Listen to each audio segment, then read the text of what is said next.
welcome back to the Tech Podcast with Ksenia Ramanava. And today we are going to talk about startups, investments, and accelerators. And our guest is Alex today. And Alex, please introduce yourself and tell us a little bit more about your background, your startup, and your story. Yeah, thank you for inviting. My name is Alex. I used actually to say in next line I'm a CEO and co-founder, but not anymore. Yeah, I just sold my shares in my first startup. I actually a technical entrepreneur, so I've been in this business since 2012. It was my first position actually as a business development officer in one of the telecom startups in Eastern Europe, and back then, like in 2016. I co-founded an AI startup. In 2016, it wasn't actually a huge hot topic, yeah, AI and everything that was related, computer vision AI, as it is now. So I'm also part in Y Combinator batch in 2021, in summer batch, yeah. So I've been also involved in admission process in a few also accelerators like Alchemist in the US. And from time to time, I also consult startups, mentor guys who are doing actually really incredible things in a tech sphere, basically. Amazing. Thank you very much for coming. My first question is related to investments. And I know that your startup got 2.5 million bucks, right? So tell me more about you and advice for people who are trying to find investment to their startups. Yes, sure. So fundraising actually is a really tough kind of a game. Yeah, so you never know when you start doing the fundraising if you actually would have a chance to get any investments. So unlike maybe like selling, when you know that there is some kind of a conversion rate, fundraising is a kind of a thing actually you cannot fully be sure of. Yeah. So, however, you can take some steps to increase the likelihood of getting the investments. Yeah, and one of my lessons was actually that before you are starting the fundraising process, you need to establish yourself as some kind of an expert. Otherwise, it will be really a painful process. When nobody knows you, when nobody knows who you are, what you're doing, it's almost impossible to get any kind of investments. Yeah. Another way of actually getting fundraise done right is going through the early stage accelerators. Yeah, because actually accelerators are trying to find the gems. Yeah, and they invest in the companies that don't have any traction. Sometimes at the idea stage, like YC. Yeah, when we were at YC, the majority of the companies had zero revenue, and it was okay. Yeah. And maybe the last thing that actually what people can start doing to get a better chances of finding the investors is what we are doing now, basically. Yeah. So becoming more or less public. Yeah. So trying actually to make notes, yeah, of all the things that are happening in your life related to the business from day one, or maybe from day zero when you had an idea. You can share it on LinkedIn, you can share it on Facebook, you can start a podcast, and many people actually will be really curious of what you're doing. And this way you can find the first early users and also the investors. Amazing. Okay, guys, if you want to invest in our startup, in our podcast, please let me know. Okay, but tell me about your story. Tell me about your fundraising process and how did you get $2.5 million? So when I started the company in 2016, I had zero experience in fundraising, but I had no choice. Yeah, so it's actually it's actually a really funny thing. It turned out that when you have no other choice rather than to do business, there is really good chances of making this business a success. Yeah, because you don't have any plan B. Yeah, and I have no plan B because the company that I used to work for was really in a mess. Yeah, so I got fired from the company basically. and I couldn't find a job. So, and An amazing start. yeah, no other option rather than to do business and to employ myself. Yeah, so and that's what I started doing.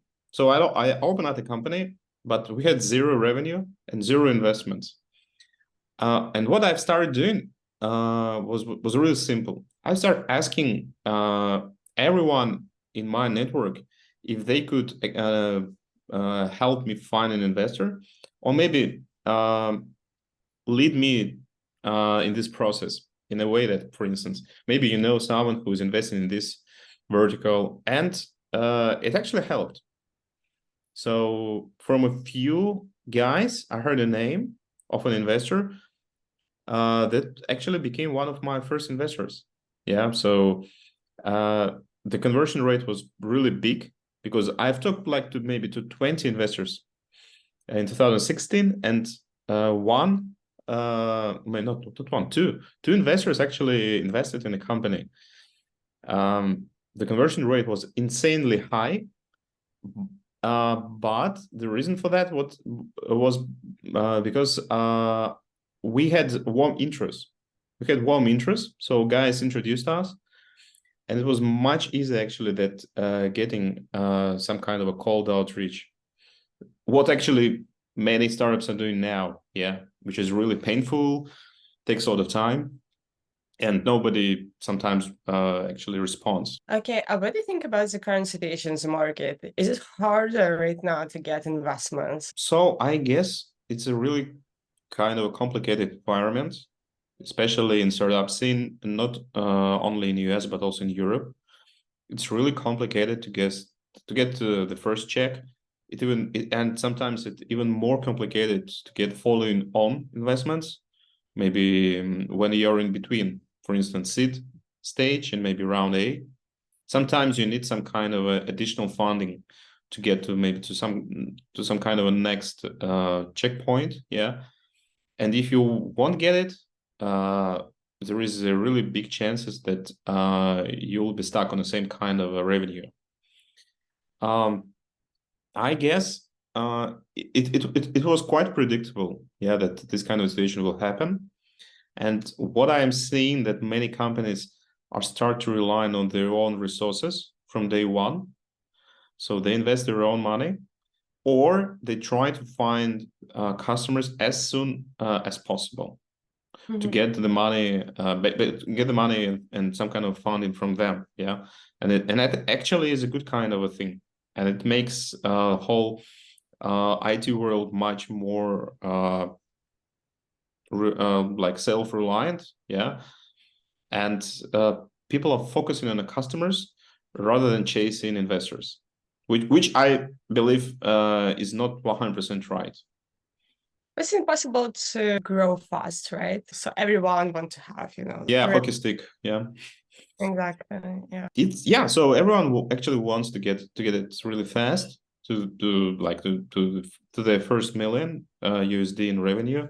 It's not easy, and it's not possible in some of the cases when, for instance, your solution requires a lot of programming. Yeah, so and it's quite possible that you won't get any kind of revenue for maybe for the first 24 months. Sometimes it actually was my case. So I had pilot projects in my first and the second year, and we've been spending investments rather than earning money. Not because we didn't want actually to sell, but the sales cycle in a B2B sometimes could be really long, especially when you are a no-name startup. So it's really complicated to get the first customers onboarded.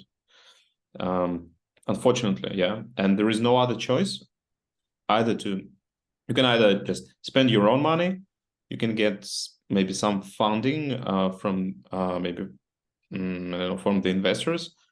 You can go for some grants. Yeah, so in some of the countries, it is possible to get maybe 100, maybe 200,000 K in non-dilutive capital, which is really good. Yeah. Or you can try to find a way to sell really fast. Yeah. Until your team is not big enough. Yeah.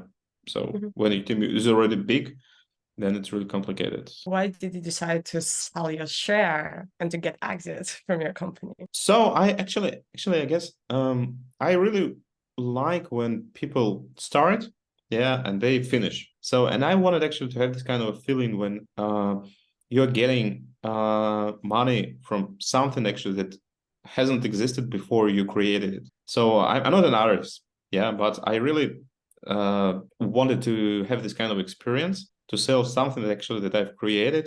And frankly speaking, I guess there are many things that I also want to do in my life, yeah. And in some of the cases, it is really prudent just to move on, yeah. And I wanted to share actually the company even in my second year, yeah, but I couldn't because the traction was really early, and I started receiving actually offers to sell in my business like in 2 years from the time when I founded the company. But either the price was too high or my expectations. I don't know. Okay, what's the next step for you? Should we expect a new startup soon? I actually now working on a few ideas. I'm doing really detailed customer developments. I'm really fond of the sales process, and I'm now investigating the solutions that help startups get more traction. Yeah, and I think I will make a few MVPs. Yeah, in the first quarter of the next year. Yeah, so because now I'm more like talking to the users. You know, I do a lot of consulting for the startups, and apart from helping them, I also learn many things that I don't know. Yeah, so in the sales process and what obstacles they have in this kind of a path. Yeah, and it helps. It helps also. So I'm helping them, they're helping me. So it's a win-win. Yeah, tell me more about this process. So did you start with a kind of like brainstorming and to create like a few hypotheses, and you set like customer development sessions, right, to validate the idea? Do you have a team right now? No. I don't have any team now. Yeah, so I'm a solo at the moment. So basically, my idea of the customer development process done right is when you actually doing something, and by doing you prove that it is worth. Yeah. The classical approach to the customer development is actually that you ask all the questions, people get bored, yeah, they try actually to finish it as soon as possible, and then the only thing actually that you have is some kind of answers that don't help you in any way. Yeah, my idea of the customer development sessions is much different. So if you have the solution, you need to sell it, and when you're selling, you can validate your idea by asking a few If you don't questions. have a product, what you can sell? No, it doesn't matter. So when I started the company, the only thing that I had was actually a deck, yeah, and I was selling it like I had already a solution. So our solution was computer vision software that could recognize products on the shelf in the supermarkets, and we had nothing. So we had just some kind of an interface in the form of a Telegram bot, and we've been taking in images, and some guy in the background has been recognizing these images manually. But it actually doesn't matter. Yeah. So my idea was checking if people would really need it. If they do, so what could be actually the price for this kind of a solution? And this actually is not stopping you in the case when you have no solution. Nobody knows what you have. You can like fake it until you make it. Yeah. So it's okay. Yeah, I like it. And what's the next step for you? So first of all, now I am how many years? 7 years older than I was in 2016 when I founded my first startup. And now I understand things like in a different way. So I believe that retaining as much of the shares in your company as possible could be a priority.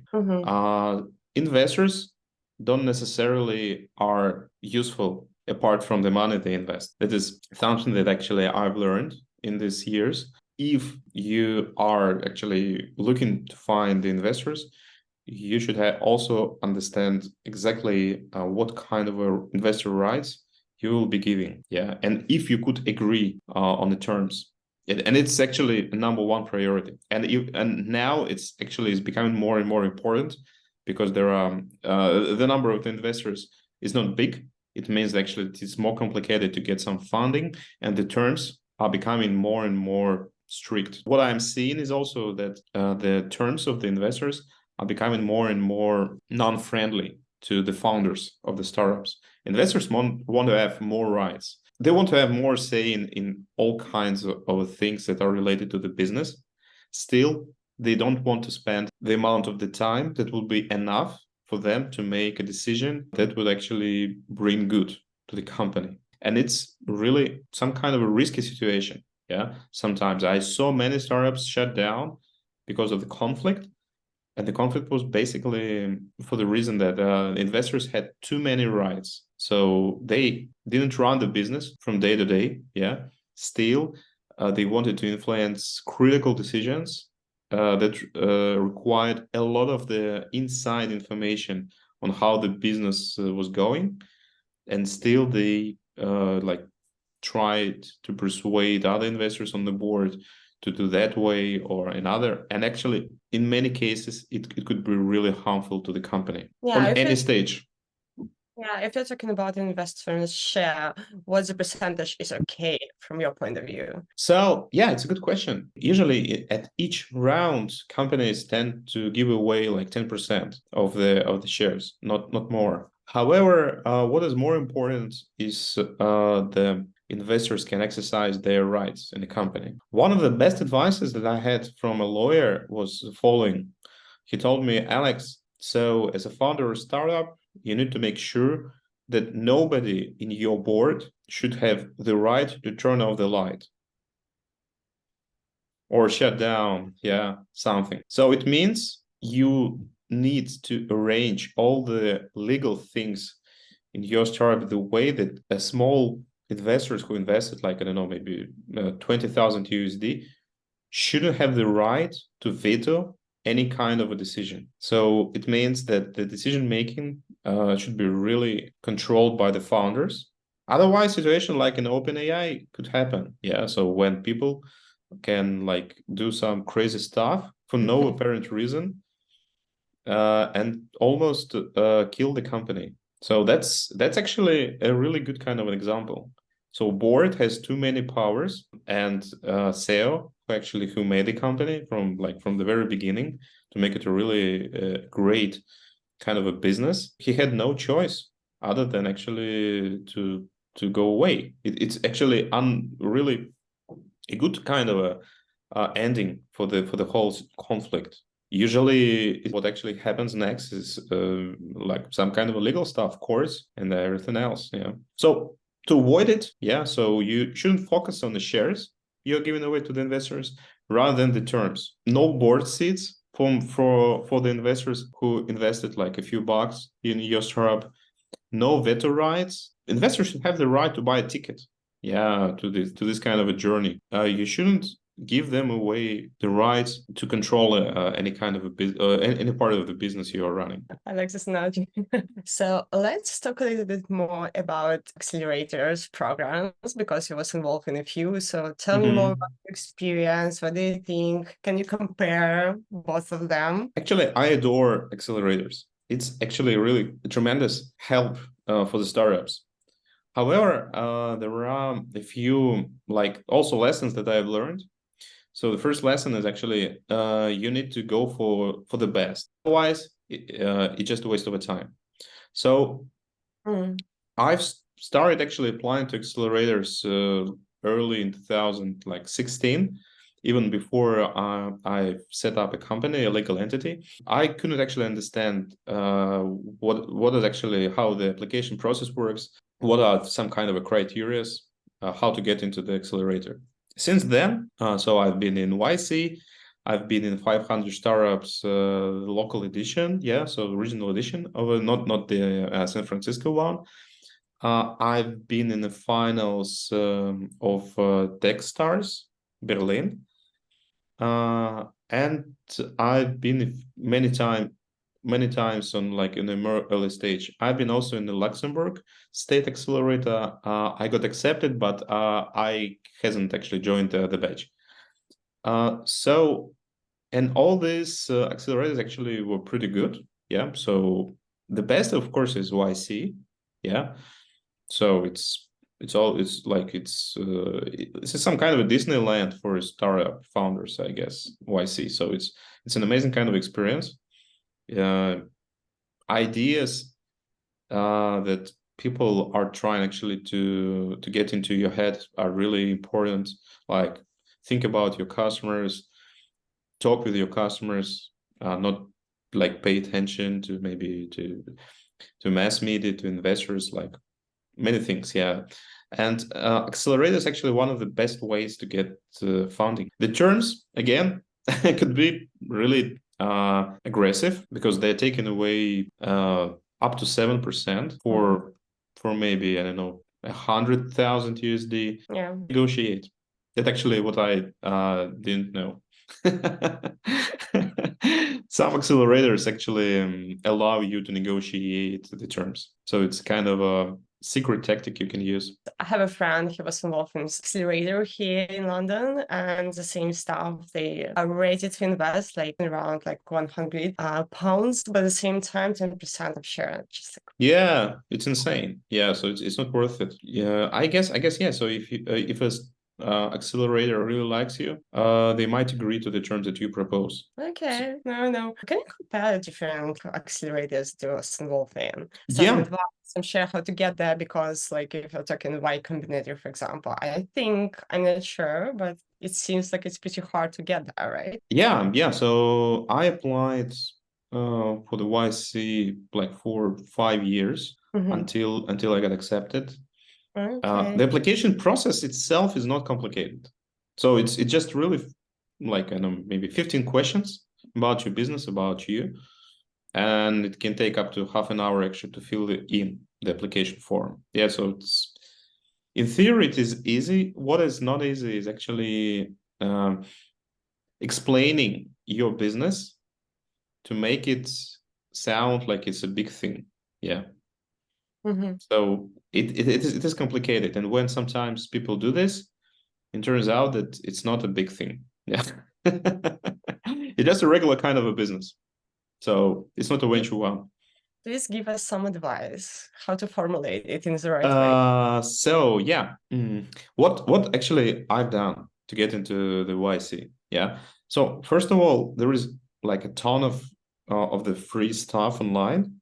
So you can watch interviews, podcasts of the guys from the YC to get an idea of what they are looking for.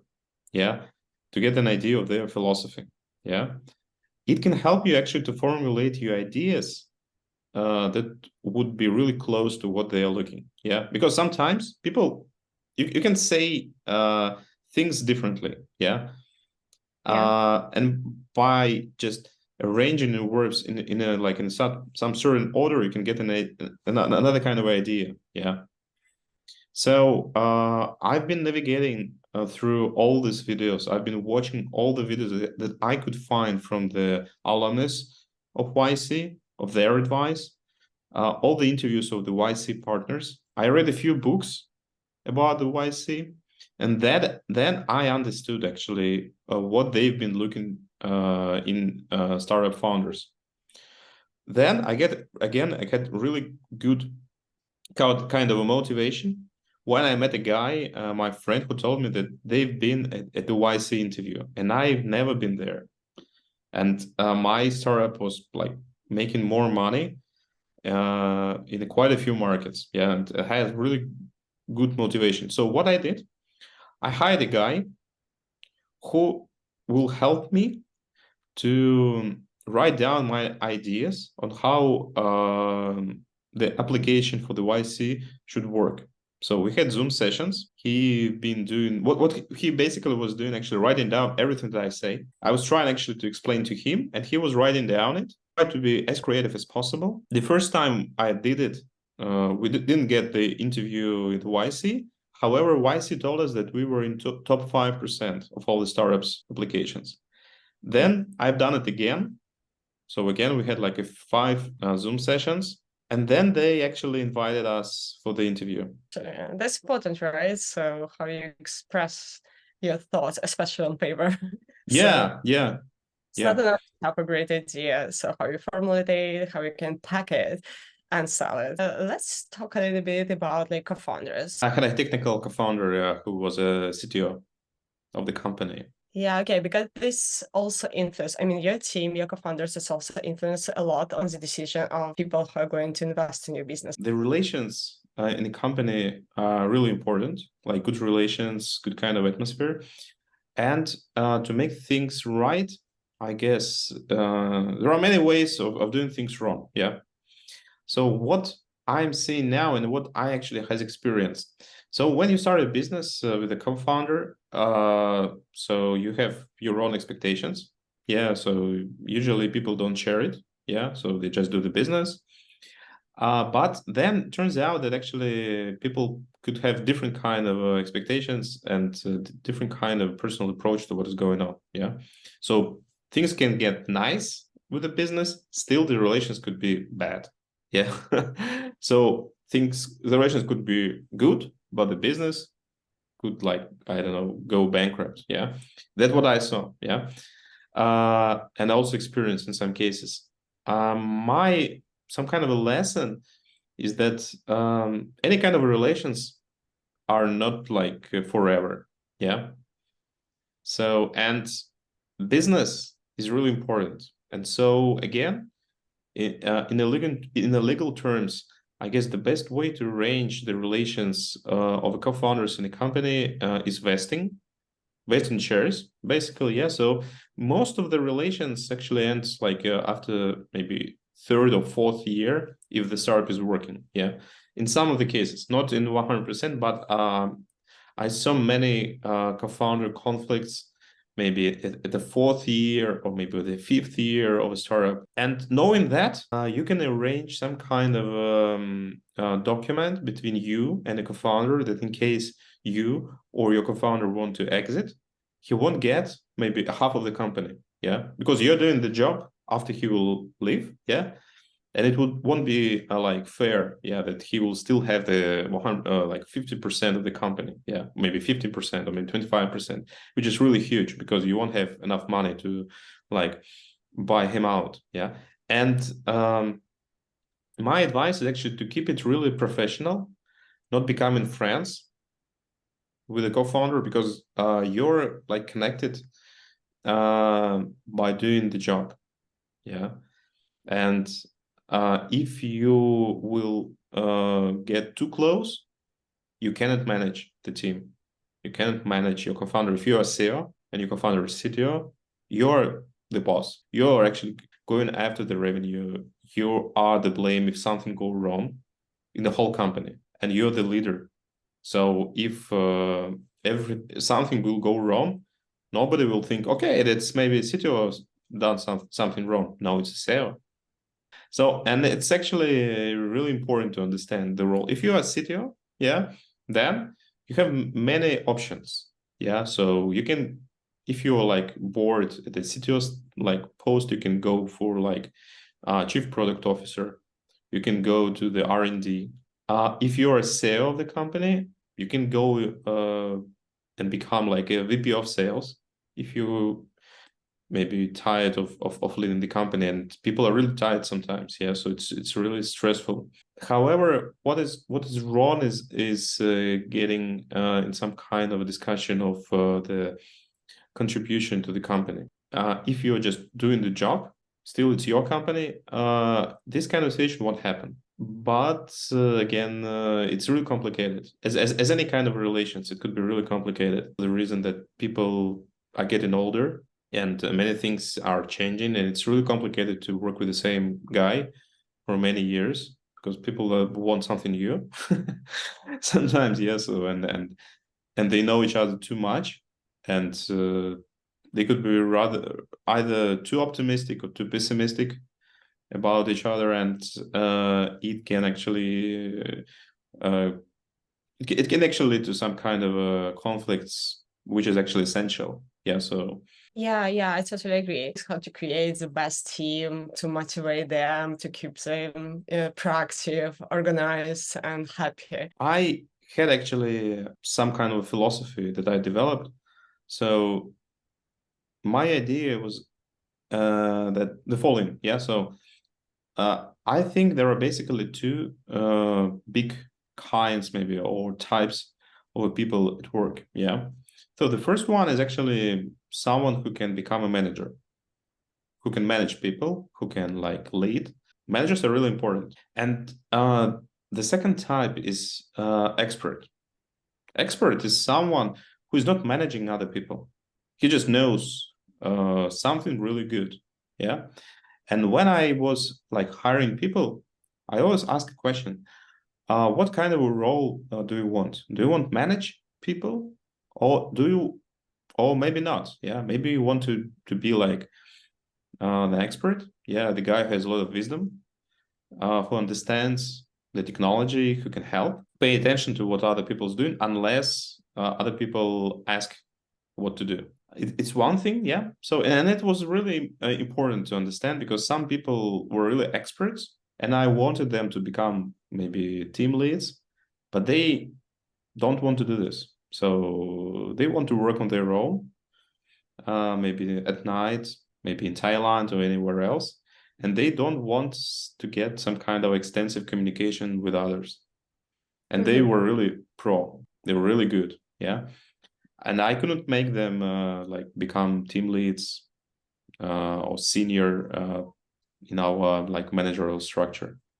That's one kind of a lesson. Another kind of a lesson that I never interfered in the process that worked. If customers are happy, I don't want to know what is going on. So I was like talking to the customers. I was asking, "Are you okay? Is everything works like right? Do you have some ideas of improvement?" If I don't hear anything, then actually I don't need to interfere. Then somehow it works. Yeah, I don't know how. Yeah, because I'm not a technical guy, but it works. Yeah, and so I try to hire the people who can work like that. So who didn't need extensive management, like micromanagement, telling them what to do today, what to do now, what to do tomorrow, who could just work on their own and bring some good ideas to the table if they had one. Yeah, if not, then it's also okay.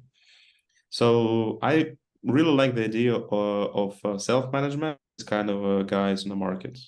And as you mentioned above, that CEO roles is really important as a business. How to be a really great CEO? For my idea, a good CEO is someone uh, who who has happy customers, a happy team, and fast-growing company. To make customers happy as a CEO, you need to talk to them. You need to be really in a close contact. There is a term called skinship. Is a state when you're really close skin to skin with someone. Yeah. So it's actually is really important if you want to become a really good CEO. Yeah. Then again, you need to make sure that your team is happy with everything that is going on inside your company, and you need to ensure it as a CEO. First of all, you need to bring the idea of what you want from your team in a really easy way, so that people would know if they're doing it right or not. So my idea was always, first of all, asking customers. I was sending my customers every month some kind of a review form that they will tell what they like, what they didn't like. And at the beginning, we had really awful kind of reviews. I was really scared actually to open the file from them. And then actually, we had a lot of improvement. And another thing, internal thing, we also had really clear objectives, and some kind of a KPIs, which is not actually KPIs, but the idea of how good work should look. Yeah. Then all the processes should be really available online. Yeah. So we have some kind of a Notion with everything that should be related to the work of any kind of a team member. Yeah. And it was also help. Yeah. So everyone got used to it because they knew what they need to do and how good work should look. Yeah. So they get reviews from the customers, they've got reviews from the managers, and it was always fair. Yeah. So I was saying to my team that I'm not giving you bonus dependent on my mood. Yeah. I'm giving you bonuses if the customers are happy. If the customers are unhappy and I'm happy, it doesn't matter. So even if I think that maybe customers may be too critical about what is going on and maybe too pessimistic, still I cannot ignore it. So, and when we started doing it, our technical team was like really in shock sometimes because they wanted to work on their own, really isolated from the customers. So we've been doing a great product that people don't know how to use. And then I told them, no. It's not a business. If you don't want to know what people think about the product that you're developing. If you want to know, then we should go on a Zoom call with the customers and explain them why they're not using the product the way it should work. Yeah. And it turns out the customers are right. So they're not stupid. And it was a revolution in our technical department when guys had been actually developing the solution started getting really honest, straightforward review from the customers on the product. And then things changed a lot. At the beginning, people were really scared to know what is going wrong with the product. Then people were really okay. And actually the overall atmosphere became more positive when customers started to understand that we've been listening to what they were saying. And I guess that was really my small success as a CEO. My last question for today is how, especially young entrepreneurs, how they can evaluate the company. It's a good question. So people sometimes underestimate the amount of the time needed to get first revenue. It means that when you're raising money, you need to have some that will keep company alive for next at least 14 months. Yeah, without any revenue. It's my first lesson. Then the second lesson, if you offered some kind of investments, and maybe it's not 100,000 USD, but maybe 10,000 USD, but the terms are good, you should take it. Sometimes people think, oh no, I need 100,000. I won't take maybe 10,000. You will regret it if you won't take this money. Because even a small check is really important. Sometimes people get their rounds from the investors who invest from 5,000 maybe to 50,000, and they take all the checks. Yeah, especially if it's safe.